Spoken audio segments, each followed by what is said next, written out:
On this edition of The Locker Room, we kick things off with an in-depth look at the historic season of the Montgomery College women's soccer team. 3 years ago, this program was a Maryland JUCO doormat. But under head coach Kelly Wakeman, they've risen from the ashes to become one of the top teams in the country. We'll chronicle their amazing and stellar season as they reached heights no other MC soccer team has ever achieved. Then we'll take a long look at the stunning season turned in by the women's volleyball team, another MC program on the upswing.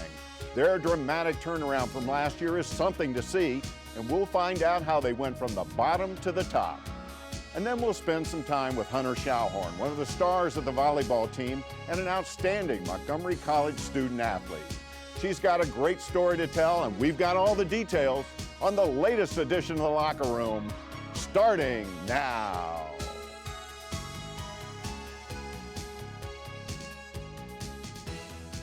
Welcome back inside The Locker Room. I'm Michael Brown. And on today's edition, we're going to make a change to our usual game plan and take an in-depth and detailed look at two of the sports here at MC, women's soccer and volleyball. And along with that, we're also going to introduce you to Hunter Schallhorn, an outstanding Montgomery College student athlete. But up first, the MC women's soccer team has been building something special over the last 3 seasons. When Kelly Wakeman was hired as head coach, the program was in the doldrums. But each year since has produced a step forward, from pulling a couple of unexpected upsets the first year to winning the Region 20 championship last year. But all of that was just a prelude to this season, one of the most magical in the history of Montgomery College athletics.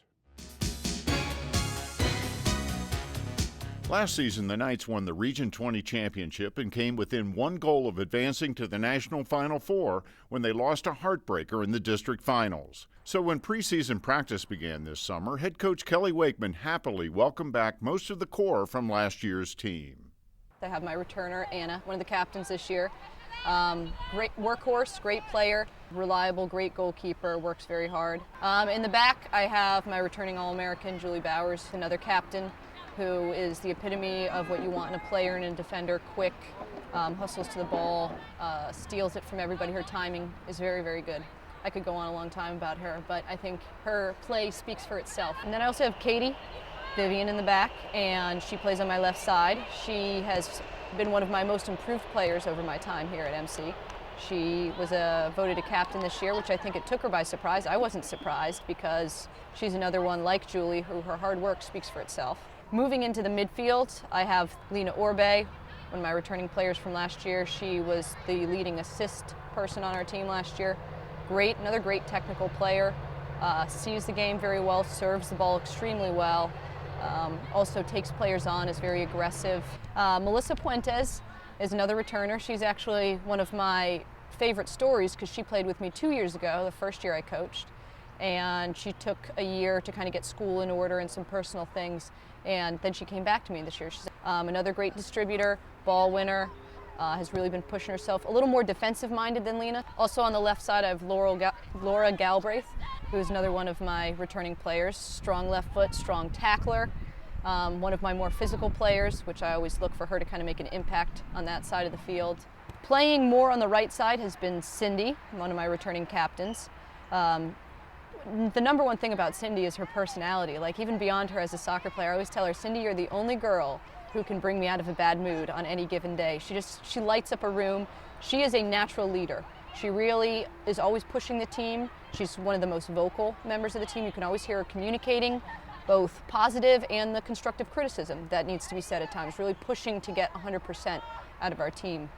I have McKenna Smet is one of my forwards who we kind of tried to find her a place last year because probably one of the most athletically gifted players on my team, has the size, has the strength, worked harder than almost any of the girls in the off season in the weight room with me, being extremely competitive. And we tried to see where we could place her. Well, she loves going to goal. She has a very direct mindset when she gets on the field. So we've put her at that forward, especially on the right side. She's done a great job. Talk about striking a shot, can strike a ball from 30 yards and finish them. Lily Trujillo is another one of my forwards. She usually plays in the center. She was an All-American candidate last year. She hasn't quite racked up the number of goals, but some of her role has changed a little bit. She's been more of a distributing player, has increased her awareness and her ability to use both feet. She's really been working on that left foot. She has this magic touch, unlike any player I've actually ever coached, where if you watch the ball in her foot, which is where, she would always want it and I would always want it, it's like there's Velcro between her foot and the ball. My other starting forward is Claudia Guzman, who this last week was NJCAA Division III Player of the Week. And that is a player that it's all attributed to hard work. She's been probably my hardest working returning forward. Her and McKenna have both worked really hard, to both their credit. But everything that I have pretty much asked her to do, she's done. And that's a tribute in a big way to her success. So I have Crystal Canones. I can put her anywhere. I put her in the midfielder. I put her up top. And she distinguishes herself in a big way with speed. She brings a lot of speed to our team. And it really was no surprise that these sophomores returned, because they each felt a desire to complete some unfinished business. We talked about it at the end of last year after the, some of the tears and the pain of the end of last year. We had to move on and begin to think about, okay, what can we change and what can we do differently? And I mean, we have our sights set on a national championship, and it's what every team does. But it's so within reach that I think that is a big reason for those 10. Besides the success, there was some chapters that we left open last year that we would love to write the ending of in our way this year. So, to win nationals more than anything, last year we were really close, and it left us on kind of something missing. Oh yeah, it's definitely like we all want to get to nationals. Really, really bad. But going to the Nationals was just one of their motivators. The core group of sophomores drew up an impressive list of goals designed to keep them fresh and focused throughout the long season. Because we had a team meeting and we all wrote down our team goals, and it was win nationals, go undefeated, and win all the districts and regions. We also have a lot of goals in mind, like a team GPA. Make sure you keep it high. Wakeman also added a new class of talented recruits to help complete the unfinished business and help achieve the team's lofty goals. Kim is another one of my new defenders. She also has some fantastic timing on the ball, and she's been filling in the right side of the field, and she has been a phenomenal defensive addition. She's adapted very well to my two returning players in there. One of my new players is Heather White. Probably one of my hardest working overall kids. I've never had to yell at her that she's not doing something hard enough. She's always a great volunteer to be in there doing anything, learning new roles, and she's extremely versatile, which is something I've really been stressing to my team. And I have Jess Fitch, which is a new player for me. She also plays a good offensive center mid, has worked her way up to a potential starting spot on the roster. The three of them really do push each other and work very, very hard in their role. I have Claudia Barrera, who's another new player, another flexible player that I was talking about, like Heather, can kind of play anywhere on the field. I've had her at stopper, I've had her at forward, very aggressive. I have Allie Spicer, who's been a key new player who's come in, hustles. So last season's success and the return of so many key players, augmented by a strong recruiting class, created a whole new aura for this team. All of a sudden, they were the team to beat, not only in Maryland JUCO, but also in the region and the district. Opponents knew Montgomery College was loaded, and all of a sudden the Knights had a bullseye on their backs. Oh, I love it. I bring it on. Feels great. I mean, last year we came in and no one expected us to win. Like, after about, I think, the first 2 games we started crushing teams, like, coaches started to notice. And then there was more of like, all right, the other teams came ready, but we'd still beat them. And then this year, they're coming back with a vengeance because they were not ready for last year. So it feels good. It makes us want to work harder because we know we have a target, like a huge bullseye on the back of us, because every team wants to beat us. And when you have that target on your backs, it changes everything. It changes people's perception of you coming in. It changes your team's psychological perspective. And it's more of a problem than a blessing, to be honest with you. However, I do have a lot of faith in my girls that they can overcome it. But there's the risk of overconfidence. There's a risk of feeling like you deserve something. So what was unlikely just 2 seasons ago became the reality this year. The Knights were the team every opponent pointed to. And to help fight off any creeping overconfidence, Wakeman set up a schedule that got more demanding with each match. The Knights played the toughest teams they could find, all up and down the East Coast, Division I, Division II, and yes, even some teams at their own Division III level. And the team handled it, showing their mettle by winning 8 of their first 9 matches, including a revenge win over Oxford College, the team that beat them in the district championships last year. And their streak propelled them to the #1 ranking in the national NJCAA Division III poll, a ranking no MC women's soccer team had ever attained. And the early success seemed to dispel any fear that the newcomers would be intimidated by the pressure of being the team everyone wanted to beat. The younger players are amazing. Like, we have really good talent coming in this year. So, like, Kelly's told them all, like, all preseason, she was like, you know, gave us a speech, like, we have a target on our backs, like, they want to, like, everyone wants to beat us. So it's not like they weren't expecting it, like, they knew.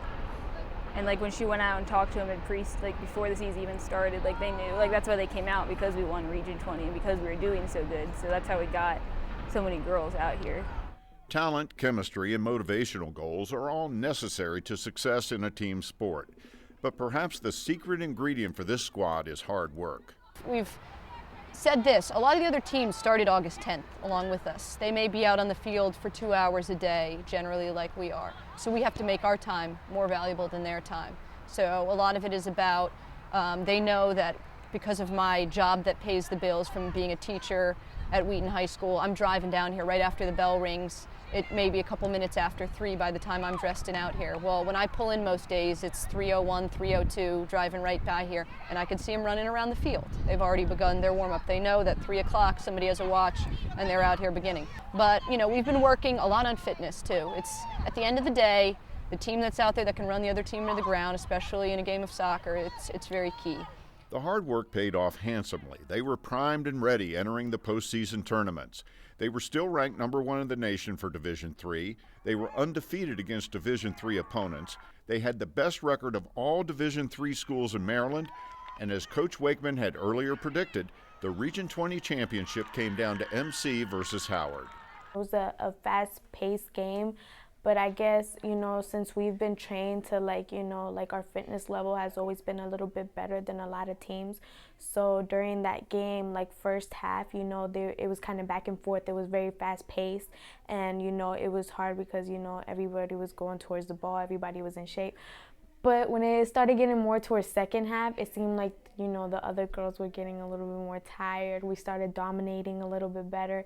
Jessica Fitch was one of our all-region players for that tournament because she played such an outstanding game. And it was actually her pressure in the upper right corner of the field that created a turnover that Lena took, crossed it over, and McKenna finished it.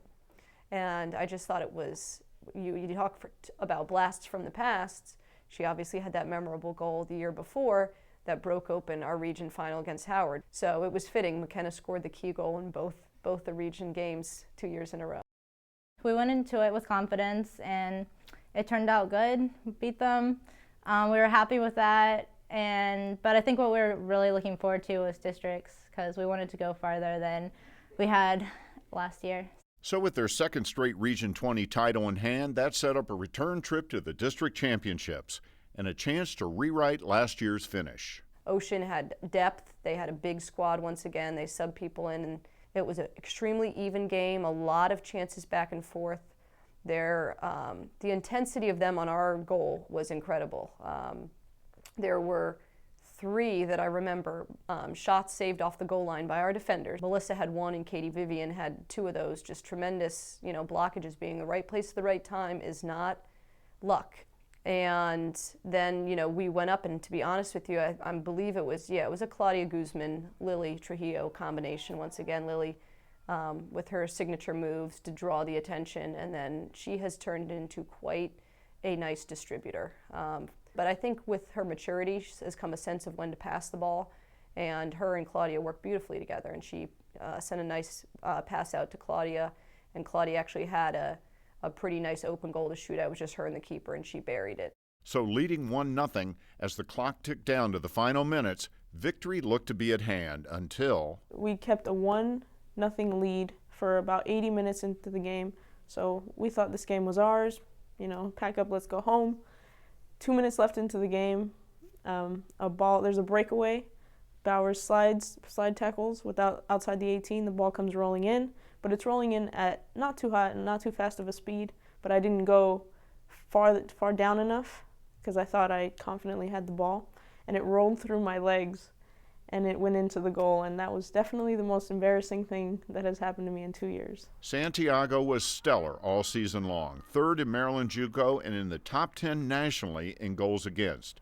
And she took this totally uncharacteristic mistake very hard. Katie told me something on the side because I was so negative, and I was just like, I can't believe I cost us this game. And she's like, the only reason we're here is because of you. So don't beat up on yourself. She's like, we'll win it. She's like, this is our game. We've come too far. And in truth, Santiago had not cost the team the game. They were tied at 1 and overtime loomed. Had a good long talk with Anna, kind of, a little bit more personal, but said, hey, you're still in this. You still have a chance to make that up. If you let it get in your head, then you've already let Ocean win. You've let them have the victory, but your team's going to get you out of this. You just got to be that, you have nothing to lose and everything to gain. Risk it all, make your signature saves, and we'll move forward. And they battled us. They probably won that first overtime period. It goes into sudden victory overtime at that point. And they had a couple chances at first overtime, and then for whatever reason, it started to pick up a little bit for us that second overtime. So we really didn't want to go to PKs. We haven't rehearsed that quite as much this year, though I did have my lineup set and knew who would be shooting. But goalkeeper came out on a ball that was bouncing around that she needed to kind of make a move on, and it was just out of her grasp. And Laura Galbraith had played a great game, very solid on the left side, played probably almost more minutes than anybody besides our defenders, and was there to kind of collect the ball.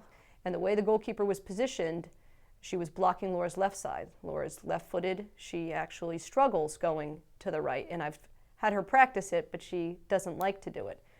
Took the ball to the right. Not only did she, have the thought that she was definitely going that way, she took a nice prep touch to prepare the shot too. I can see it all very vividly, and just hit a solid shot. And that was it. And, from the lowest of lows to the highest of highs. I remember, I think it was Claudia Barrera who shot the ball in, and the goalie dived for it, but she missed, and it was just a foot in front of her, and so I was able to get around her and get a shot off before she was able to get back up. So, it was a good feeling, definitely, and I'm just glad we won. I actually ran from my goal to the other side of the field to where she was, screaming the entire time. So that was, 100 yards or so. I was the one that picked her up, and I am the one with back problems. I lifted her up into the air. It was such a battle, and the team, once again, I felt like we had another blow, as we've had a few this season, and they didn't let them get it down. They just kept pushing through, and as a coach, that'll always be one of my favorite moments right there. So the Knights had met another of their goals while at the same time exceeding last year's results.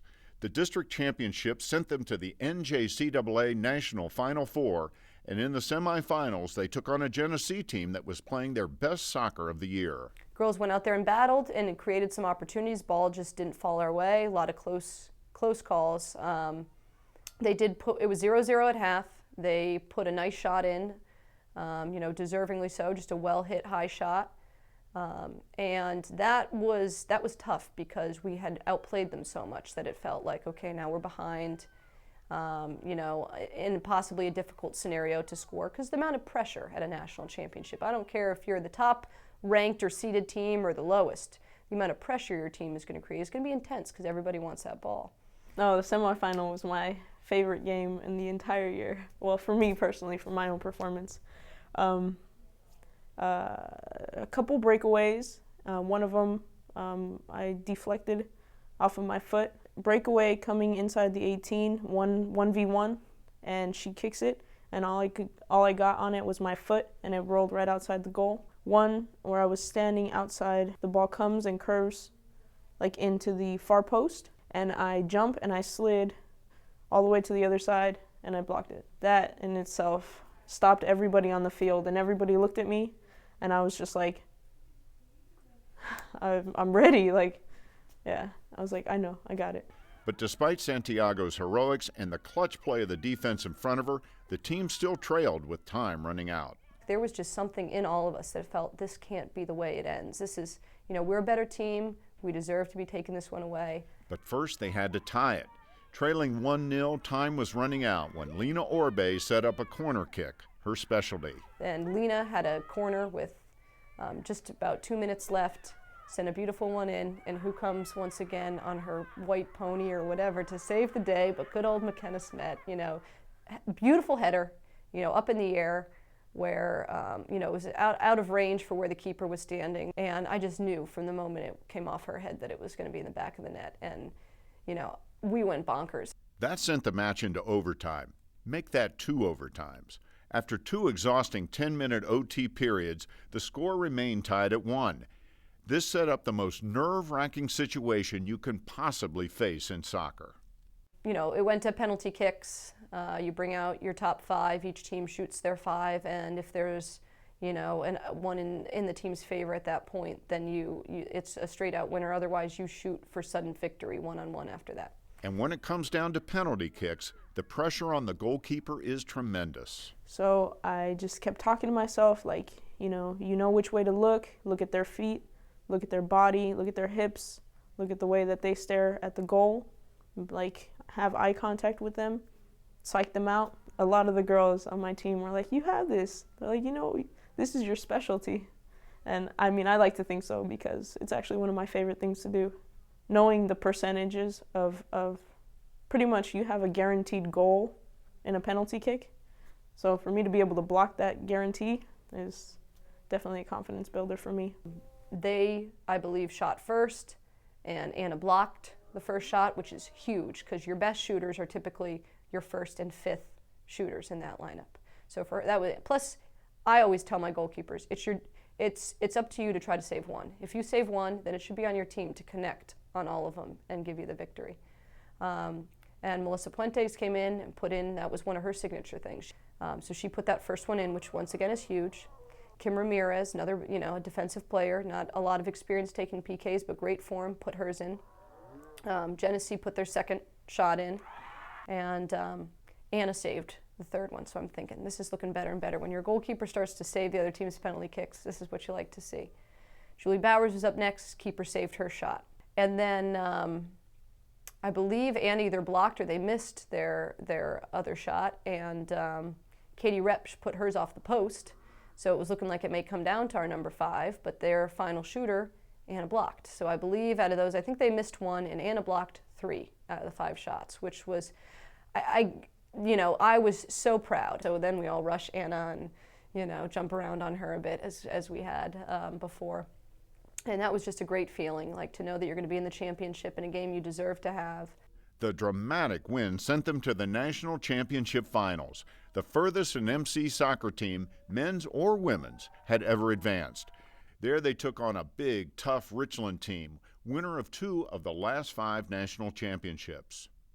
I mean, as soon as we touched the ball from the beginning of the whistle, and it was just hard and going in for it really hard. And it was really exciting to know that, we made the first goal, and of course Claudia made that first goal. And, I mean, she made it like from far away. It wasn't even like that close, and ended up hitting the left corner. Second half, they came even stronger, and I did pretty well, but let in a goal because it was like almost like a scrum going on outside of the inside of my 18, but about like 12 yards out. So by the time I got out there, planted, ready, she just knocked it right in. That's the one that tied us. And then from then on, it was just high level of stress. Definite pressure. 8 minutes remaining, that number 20 that was, ferocious in the center, penetrated. Nobody stepped up fast enough. And she rifled a shot all the way, lower right-hand corner, and a dove and everything, very good. Just the speed of the shot was too much. And, went in. And we made a couple last-minute adjustments to try to get a little offense going there. And Richland made adjustments as well, shifting players into their back to play some defense. And with 8 minutes left, that's tough. So, they still pressured the ball immensely and protected their lead. And that was the way the game ended, a 2-1 score to them. Great opponent. I would probably say the best team, besides possibly Hartford, who I think had an off game when they played us. Best team we played all year. Quality players. I think we played pretty well, but it was just one of those things that happened. Like we we lost it. It was definitely a terrible feeling at the end. Like, we were so close. So the most successful soccer team in the history of Montgomery College came up just short of their ultimate goal. That result, however, cannot diminish what this team has accomplished over the last 2 seasons. It was a family there, so to look at those girls, you know, the heart was big enough, but the legs were tired and some other things weren't quite there in the end. But a great tribute, a great end, to go all the way up there and have that experience for them to sit at a banquet, be a part of a national championship, hear you know, officials and high-ranking officers in the organization speak, and you know, stay in a hotel for days and see what that treatment is like. It got them a little taste of what it was like to truly be a college athlete and to compete at the highest level. And lots of great memories. I'm so grateful that I got to be able to do it with these girls, because this is just such a great group of girls. You couldn't ask for a better team. Like, every single last girl on this team, like, we're just all so close. And I really think that that's what made us be able to do it, is just the closeness on the team. And also an amazing coach. Like, it could not have done it without Coach. Like, Coach wanted this just as much, if not more, than us. And she was really the one that just gave us all the heart. Like, it was her heart that came out through us. Very proud of my team, to know that we all worked our hearts out every single day at practice. Oh, I love them. I see those girls every day, and you know, I mean, even though it brings a tear to my eye just thinking about us not winning nationals, just knowing that they love the sport just as much as I do, and we all played like we loved it. It just makes so many memories like worth it. They put it all on the line for me. They, you know, at the end, at the bus ride, when we got all choked up and talked about the end of the season, you're sad to lose and more probably angry at what you could have done. That's probably more the emotion, but there definitely was the sadness that it had to end. And, you know, we talk about, well, we won't be professional players. We may not even play beyond this. But the memories that they have and how hard they work to accomplish it, that will stay with them for the rest of their life. And that's part of your job as a coach, too, that not all coaches get to do, or, you know, have the chance to have that kind of impact on their players, to impact their lives, not just their playing careers. And it was a good run. It was a good time. It was a family that was developed, and I think it started something here at this school that hopefully will remain for years to come. So a terrific season comes to a close for the Montgomery College women's soccer team. Regional and district champions, second in the country, and a boatload of individual honors as well. And here's just a partial list. Julie Bowers made first team All-American and Claudia Guzman made second team. Bowers and Guzman also made first team All-Maryland JUCO, and Lily Trujillo was named to the second team. Bowers, Guzman, Trujillo, and Lena Orbe all made the Region 20 first team. And Coach of the Year for Region 20 and Maryland JUCO has yet to be named, but if Kelly Wakeman doesn't win both awards, well, then there should be a full investigation. And now let's move on to the women's volleyball team, where just a year ago, when we talked about this team, we had to use phrases like rebuilding, a work in progress, and the classic, a great effort, but they came up just a little short. But after the season this team just finished, those phrases can be put into mothballs. Let's take a look, and you'll see what I mean. From small beginnings, big things can happen, and that's truly the case for the women's volleyball team. Last year was all about rebuilding. They started the year with a brand new coach, Amir Mafinejad, who got the job just before the start of the season. With no time to recruit and with just one returning player, who then moved back to Oregon soon after the season started, the program literally had to start from scratch. But Mafinejad quickly assembled a roster of hardworking and eager players, and by the end of last year they were competitive in every match, winning 2 of their final 3. Those season-ending wins were a springboard to a turnaround, which picked up considerable speed in the offseason. Yeah, I go out and recruit and put the word out, handing out the program and program brochure that I put together. We also went out to the senior showcase for the top junior and senior Montgomery County players. There were other coaches there as well from other schools. give us an opportunity to go there and present ourselves that there is volleyball at Montgomery College and here's what we're all about, get the word out. And that gives us a good opportunity, which was missing last year. And there was also time for an off-season training program organized by Mafinajad and spearheaded by A.J. Clark, one of those hard-working players Mafinajad brought in during his first season. Amy, she's been great. She's been working really hard. Season ended last year, and she's been calling me, texting me about starting with practice, and we've done our off-season one-day-a-week conditioning, and she's been there pretty much every week. Clark pushed for the off-season program and also made sure the new recruits were welcome to the sessions, and that helped begin the process of team building. Yeah, we actually recruited a few of the girls a couple months early, so we started a little bit earlier this season than we did last year. It definitely helped to have some of the girls on the team earlier before the season started. So the elements were starting to fall into place. An earlier start from last year, an off-season training program, the return of two key players from last year, Clark and Asha Brown, and a strong recruiting class. All of a sudden, Mafinajad had a lot of positives to work with. Asha, that was another great surprise. She has improved a lot. I mean, I don't know what she's done. I always ask her, so I'm not sure what she did in the off-season, but she's done a great job for us. As you know, she's got the great physical ability, jumping out of the gym, and I think as the season progresses, she's going to be a force to reckon with. Amy, she played a couple of leagues, and she's gotten a lot better. She's been great. I like having her play for us. Hunter, great talent. I remember watching her in high school the last couple of years, a couple of matches in playoffs in the senior all-star game, and she ended up sending me an email about a month or two before the season started, and I was just pretty much jumping for joy because she's a great player, great all-around player. And LJ comes from familiar territory. She plays at Quince Orchard, and I was really excited having her come to Montgomery College because I think she's a great libero. And Michelle, good player. You ask her, to apply certain technique or plays or whatnot, and she gives her all on the court. Janie, yeah, she's been a good addition, and she's been a pretty flexible player. Brittany St. Louis, she's a middle hitter and opposite hitter. Naren, another defensive specialist. She's been here since day one, working out. Tessa, she played at Kennedy, and she's a smart player.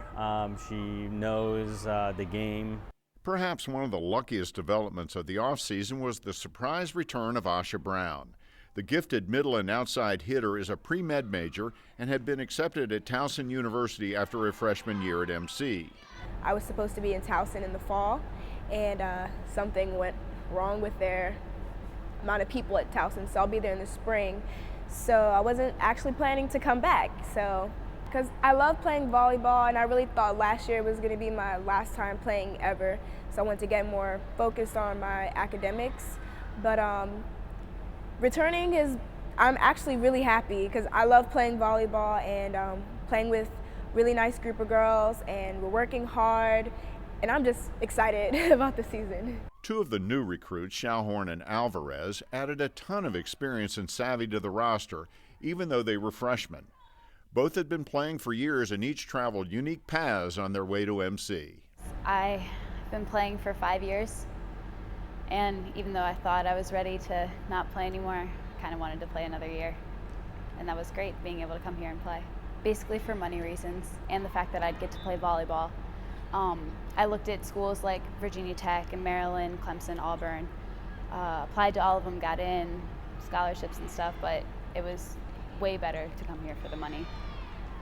There was like a summer camp here, and the last day of summer camp, my mom was logged into the MC website, and she was just looking about the athletics, and she found the announcement of the tryouts the same day of the tryouts. So we just came here that day. The season started on a positive note with an early win over Division II Essex. But there were also some growing pains as the players were still getting to know each other both on and off the court. However, it was clear that this team had a lot of potential. I think we also have a lot more energy on the court. I know that was an issue last year, is keeping up our intensity, but with all the new players that we've recruited, we talk a lot more, we're moving our feet more, we're working a lot harder to play better.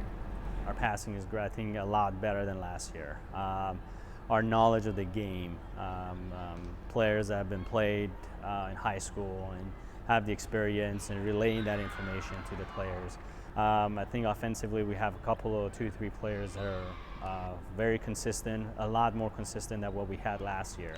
Obviously the setting helps, so Michelle brings in good consistent setting, and she knows the game, she runs the offense, she's a good communicator on the court. So I think on all the facets of the game we have improved. Skill, physical ability, and volleyball experience are of course vital to success on the court, but so is chemistry. Volleyball is just as much a game of communication as it is of athleticism.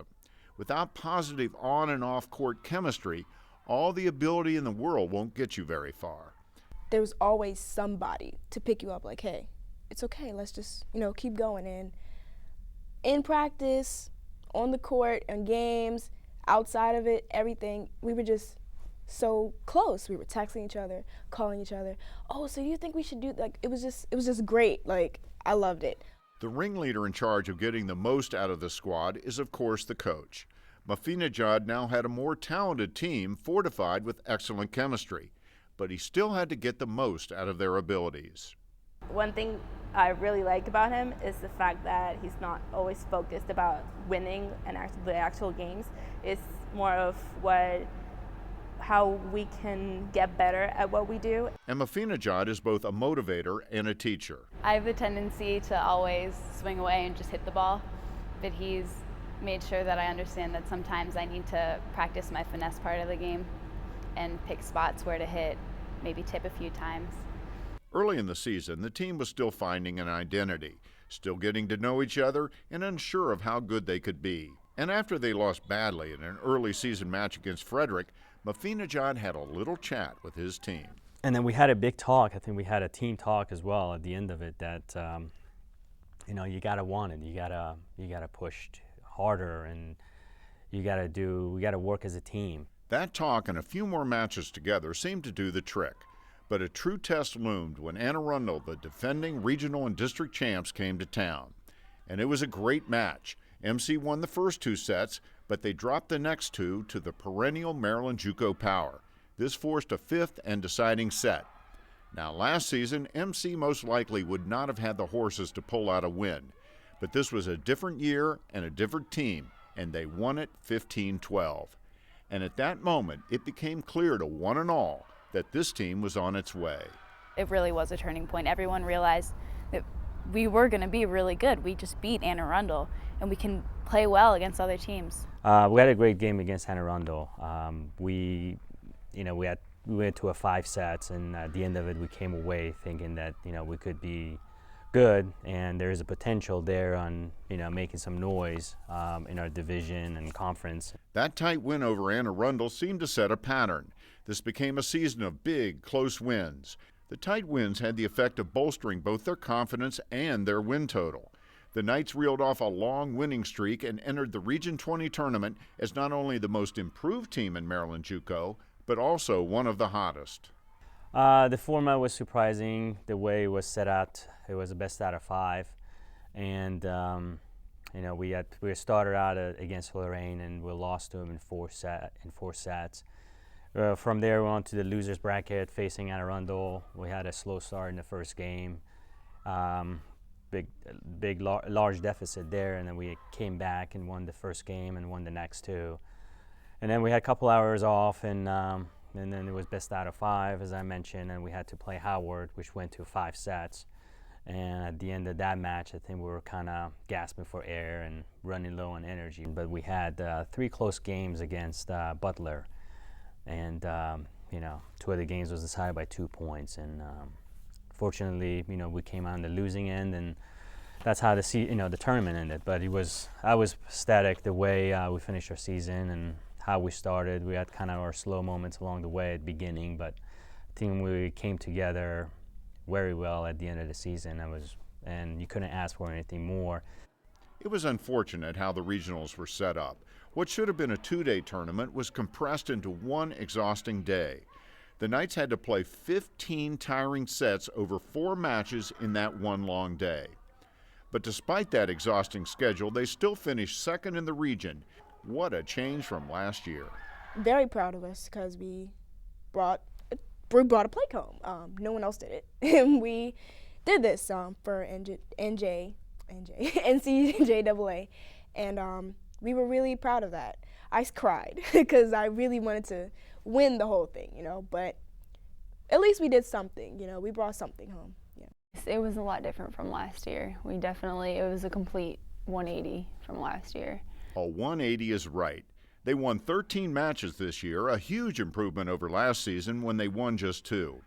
They beat numerous Division II teams during the season and were competitive in every match, win or lose. And they garnered their share of individual honors, too.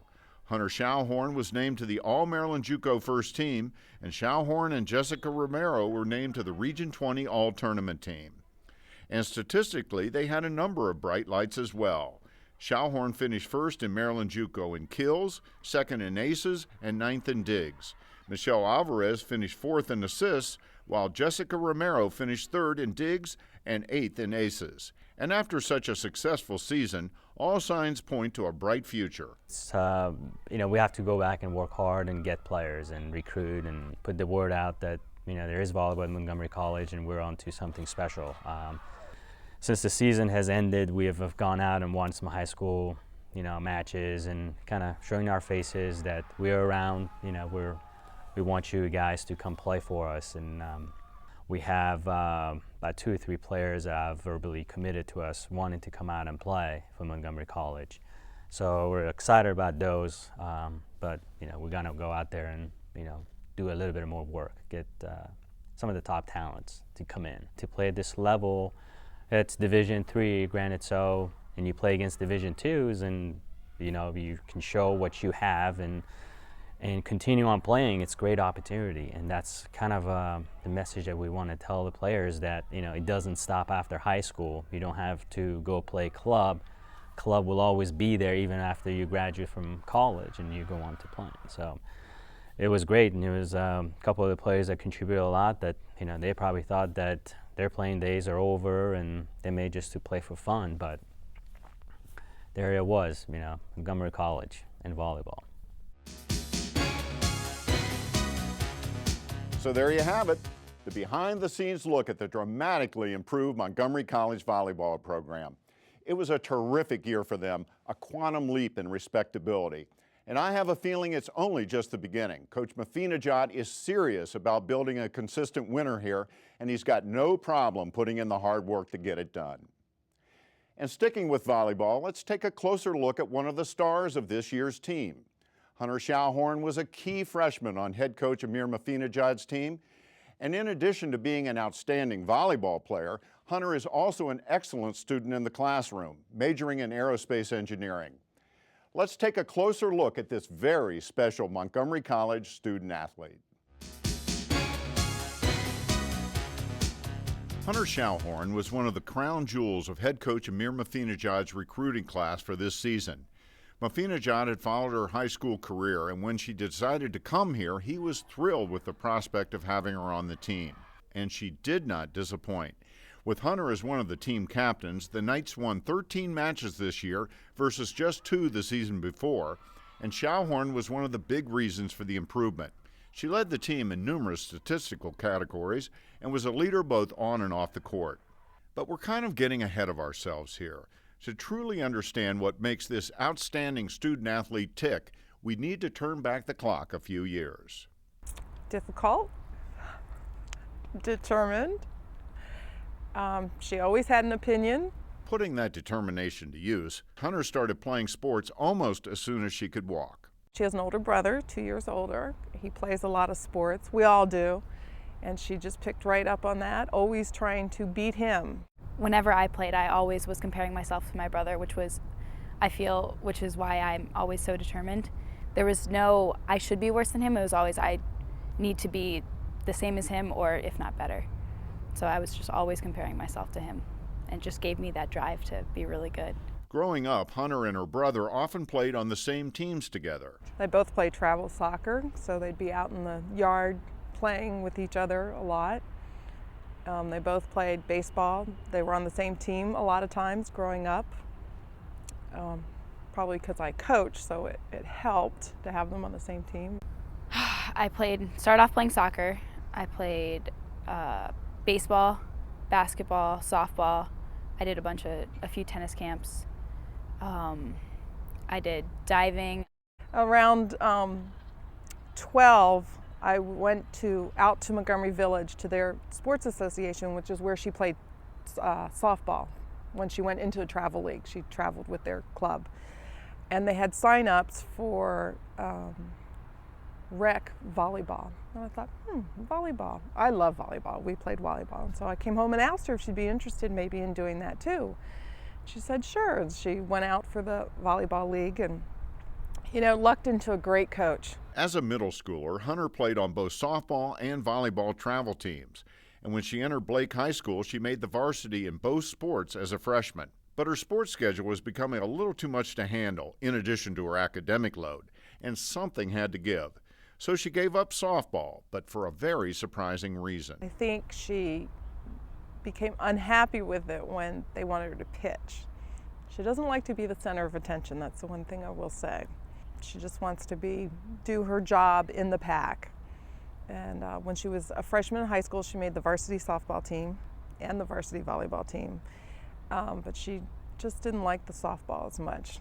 They were really looking to her to step up and pitch when the senior graduated, and she did not want any part of that. That may sound like a surprising trait for someone so outgoing, academically successful, and athletically gifted, but it is a strong part of her makeup. It's also an indicator of why she finally settled on volleyball as her sport of choice. Volleyball was it's just such a fun sport. Like, people always come up to me after they see a game for the first time and go, I can't believe I've never seen this sport before. This is an amazing sport. It's a really great sport to watch, to play. It's just so much fun, constant action. And it's really a team sport because you're all so close and you're basically playing with the same people all the time right next to each other. And I just love it.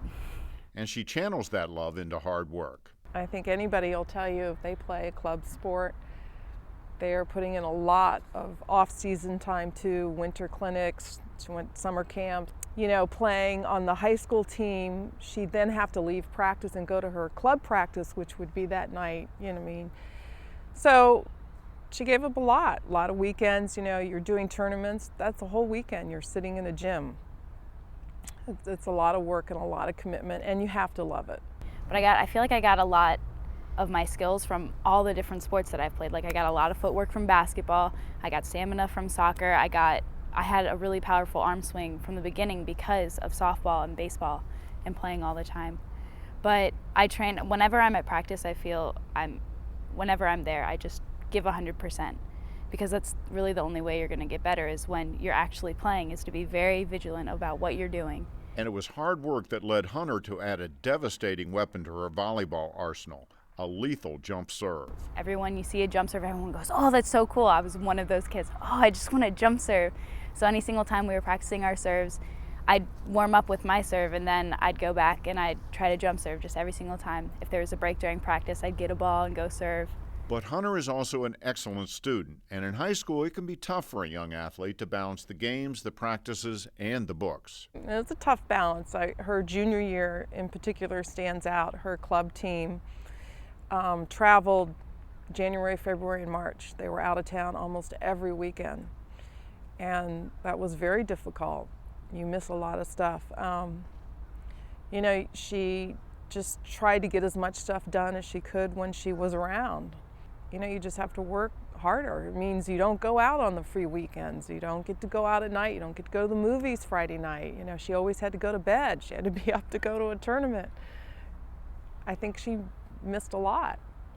She got a lot from it too, but it is sacrifice. After making the varsity team at Blake High School as a freshman, she played libero, the defensive specialist. And that was just so much fun, especially as a freshman, just being like that backbone to the team.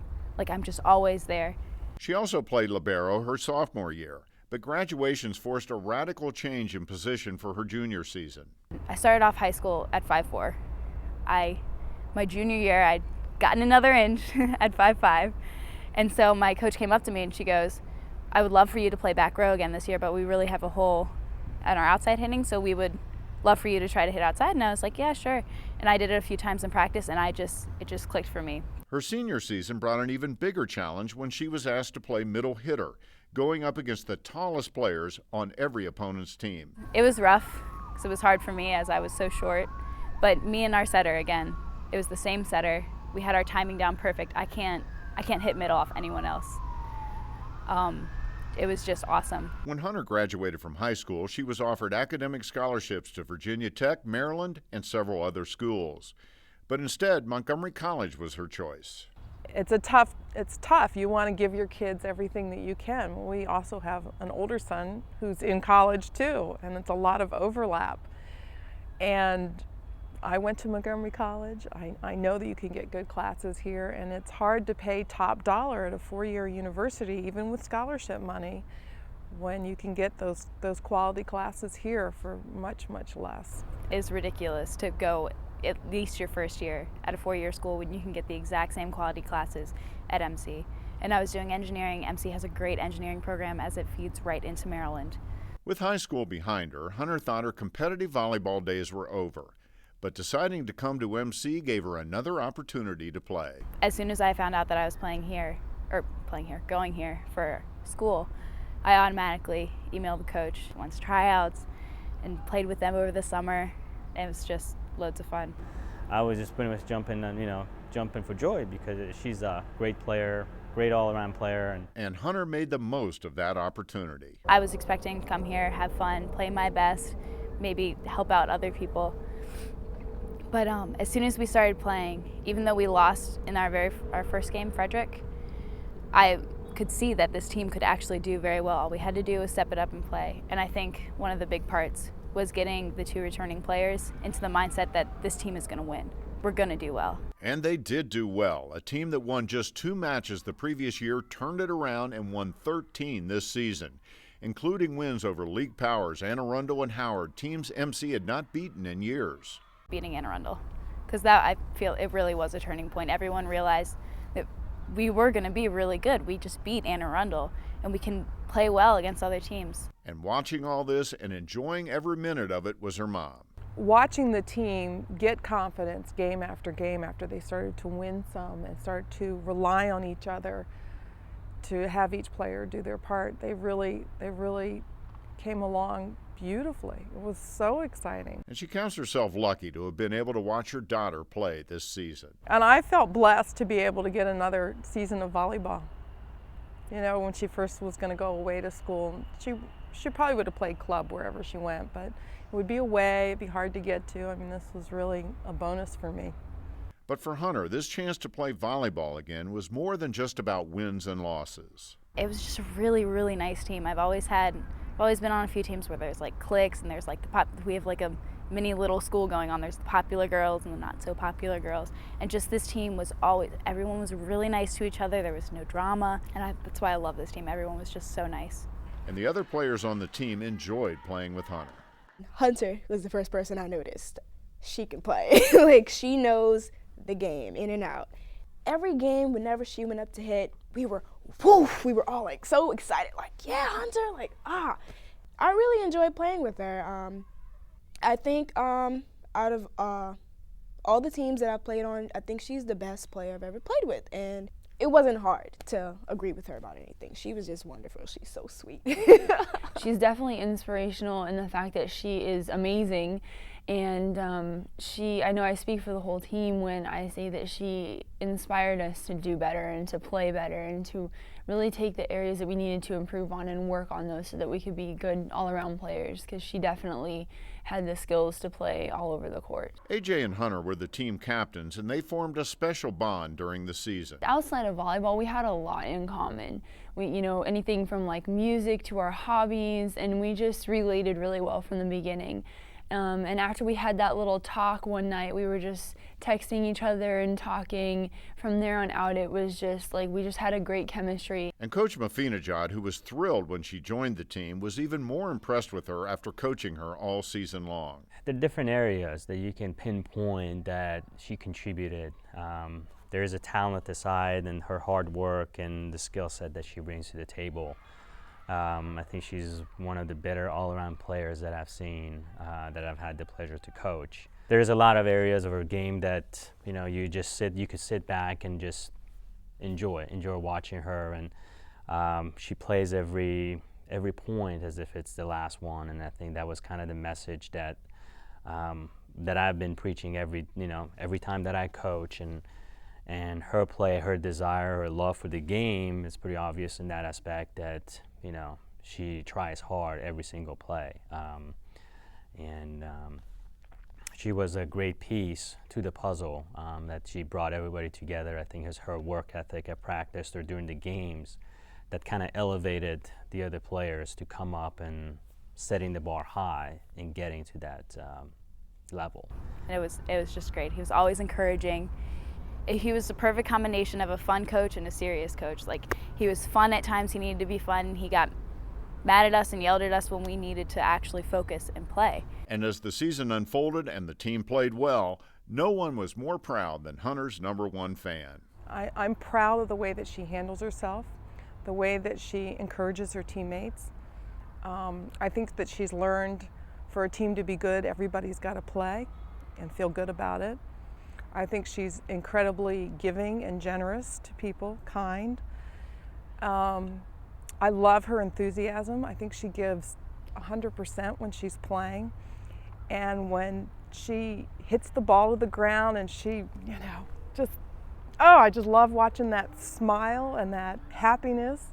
It's still an open question whether Hunter will return to MC for a second year. She's an aerospace engineering major, and because of that specialized major and the high number of AP classes she took in high school, she may well be ready to move on to a 4-year school after the spring semester. Regardless, she made quite a mark here at MC, a fact that she has trouble embracing. I despise being the center of attention. I like being kind of in the background, like the backbone of the team. And I knew that I had a lot more experience than people who were on this team, and I felt that really it wasn't for me to just be out there and play my game and do as best as I can, but to help everyone else out.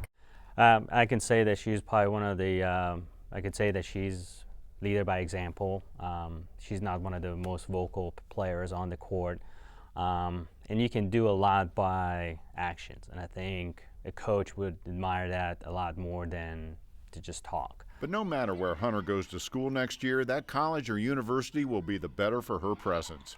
Her mom would like her to continue in volleyball while she pursues her education, but she's got big plans beyond the court. I would love to work for NASA. I just feel like that would just be really fulfilling, not just to gloat and say, oh, I work for NASA, but to actually be doing something that's making a difference in the way that we see the world. I've always been interested in the way that the world works. I love chemistry, I love physics.